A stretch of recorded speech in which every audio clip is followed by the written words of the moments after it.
Selamat berjumpa kembali Bapak Ibu, Saudari-saudara, umat beriman terkasih dalam Tuhan. Salam sehat, berlimpah berkat.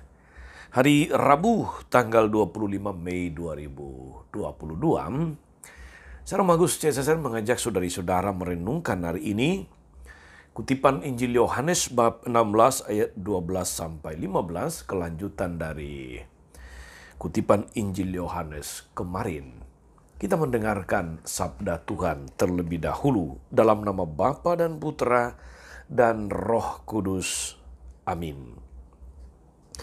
Dalam amanat perpisahannya, Yesus berkata kepada murid-muridnya, "Masih banyak hal yang harus kukatakan kepadamu, tapi sekarang kamu belum dapat menanggungnya. Tetapi apabila Ia datang, yaitu Roh kebenaran, Ia akan memimpin kamu ke dalam seluruh kebenaran. Sebab Ia tidak akan berkata-kata dari dirinya sendiri, tapi segala sesuatu yang didengarnya, itulah yang akan dikatakannya.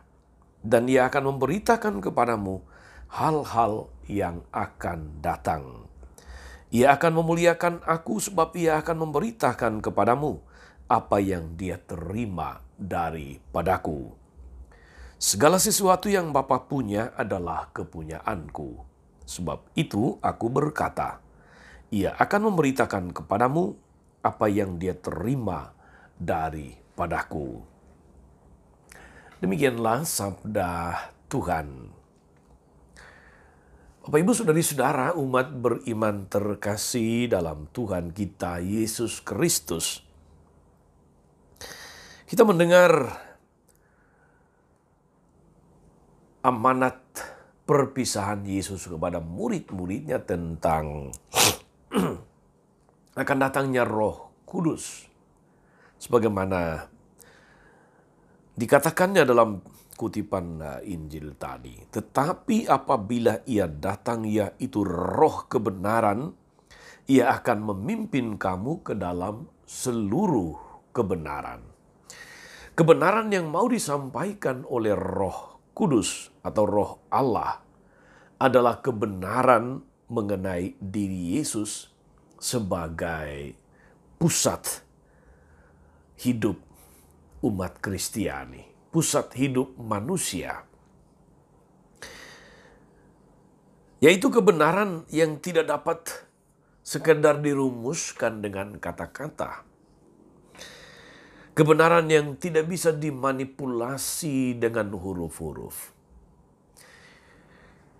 Tetapi kebenaran sebagai keyakinan yang tumbuh di dalam perjumpaan dengan Yesus.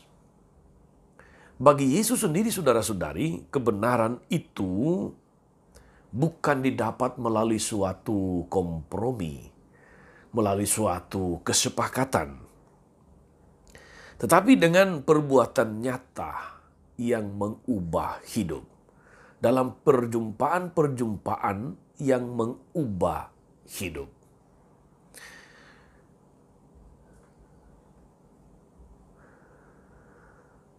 Karena itu, saudari-saudara, dalam hidup Yesus, Yesus membuat banyak perjumpaan secara pribadi dengan orang-orang, dengan tokoh-tokoh tertentu. Dalam pertemuan pribadi itu, orang lalu menemukan kebenaran dalam diri Yesus. Karena perjumpaan dengan Yesus itu mempunyai daya ilahi yang luar biasa yang menggerakkan, yang mengubah hidup mereka. Kalau kita memperhatikan dan membaca secara teliti saudari-saudara dalam keempat Injil khususnya, memang banyak kali Yesus mengajar orang banyak.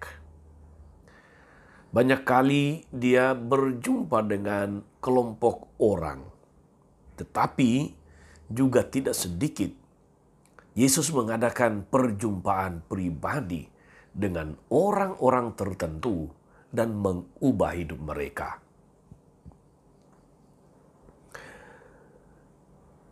Maka saudari-saudara,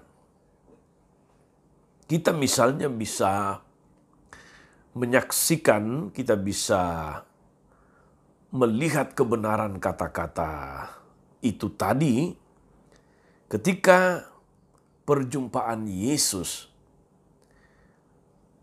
dengan pribadi-pribadi tertentu, dengan orang-orang tertentu, mengubah hidup mereka. Mereka yang terbuka hatinya terhadap bimbingan Roh Kudus akan menemukan kebenaran. Katakanlah misalnya saudari-saudara dalam kitab suci khususnya Injil. Nikodemus, dia adalah salah satu dari sekian banyak orang Farisi yang kagum, yang tergerak untuk percaya akan pengajaran Yesus. Kepada Nikodemuslah Yesus mengatakan bahwa kamu harus dilahirkan kembali. Dan Nikodemus kita tahu saudari-saudara menjadi orang yang percaya kepada Yesus. Dua orang murid yang berjalan ke Emmaus. Yesus berjumpa secara pribadi dengan mereka dalam perjalanan. Dia menjelaskan tentang kitab suci dan mereka baru mengenal dia ketika dia memecah-mecahkan roti. Wanita Samaria juga diubah hidupnya oleh Tuhan Yesus. Natanael yang kemudian menjadi salah satu muridnya. Dan masih banyak lagi orang kita temukan di dalam Injil Yohanes, di mana Yesus mengubah hidup mereka. Lewi, seorang pemungut cukai, hidupnya diubah.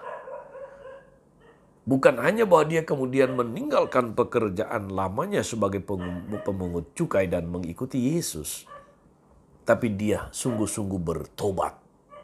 Dia berjanji untuk mengembalikan apabila ada yang pernah dia rugikan berkali-kali lipat. Setengah hartanya diberikannya kepada orang-orang miskin. Rupanya perjumpaan pribadi dengan Yesus yang tidak menghakimi dia, yang tidak menghukum dia, yang tidak memandang dia rendah, membuat perubahan besar di dalam hidupnya. Itu menjadi titik balik di dalam hidupnya. Saudari-saudara, umat beriman terkasih dalam Tuhan, Marta, Maria Magdalena, wanita yang tertangkap dalam dosa zina, juga mengalami perjumpaan pribadi dengan Yesus dan mereka diubah. Mereka diteguhkan untuk percaya kepadanya sebagai kebenaran, jalan kehidupan. Saudari-saudara, umat beriman yang terkasih dalam Tuhan, tidak kurang, tidak sedikit contoh pada zaman sekarang ini di mana orang mengalami perjumpaan pribadi dengan Tuhan. Entah melalui perjumpaan dengan seorang Kristiani, karena katakanlah misalnya kesaksian hidupnya yang baik, akan pengajarannya, pewartaannya yang luar biasa. Lalu orang kemudian dalam dorongan Roh Kudus lalu percaya kepada Yesus. Tidak sedikit ada di sekitar kita, ada di antara Anda sekalian.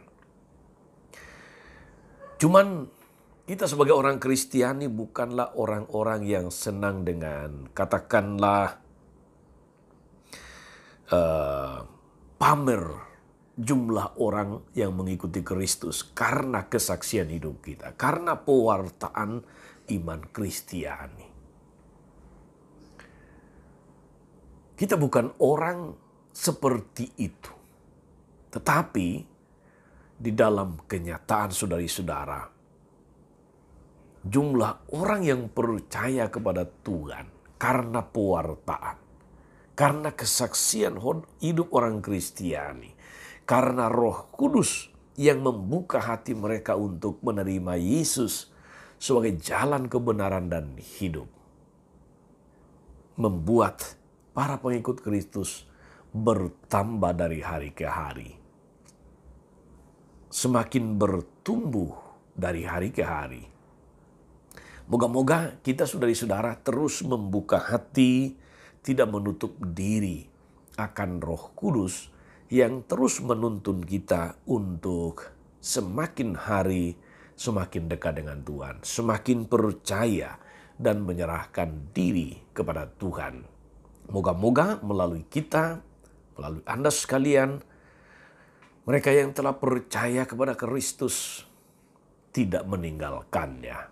Mereka yang telah memeluk iman Kristiani, mereka terus teguh dalam iman, dalam harapan dan kasih. Mereka tidak menjauh dari Tuhan. Semoga Roh Kudus yang dicurahkan Yesus ke dalam hidup kita, yang diutusnya untuk mengajari, meneguhkan, menghibur kita, senantiasa menyertai siapapun untuk menjadi saksi-saksi Kristus di tengah dunia. Tak usah khawatir, tak usah takut saudara-saudara, sebab Yesus senantiasa beserta kita. Tuhan Yesus memberkati. Maria Bunda selalu menolong, setia, mendoakan kita semua. Amin. Allah Bapa penuh kasih, kami bersyukur karena Engkau sungguh mengasihi kami. Engkau mengutus Yesus Putramu sebagai juru selamat, sebagai penebus kami. Dan setelah Ia bangkit, Dia mengutus Roh Kudus, Roh kebenaran, untuk meneguhkan kami di dalam kebenaran, dalam perjalanan menuju Dikau.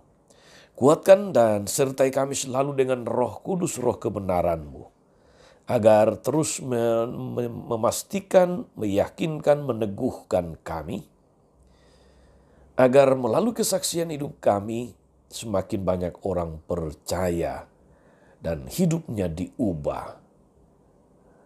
Tuhan, ke dalam tangan-Mu kami serahkan seluruh hidup, karya, dan karsa kami.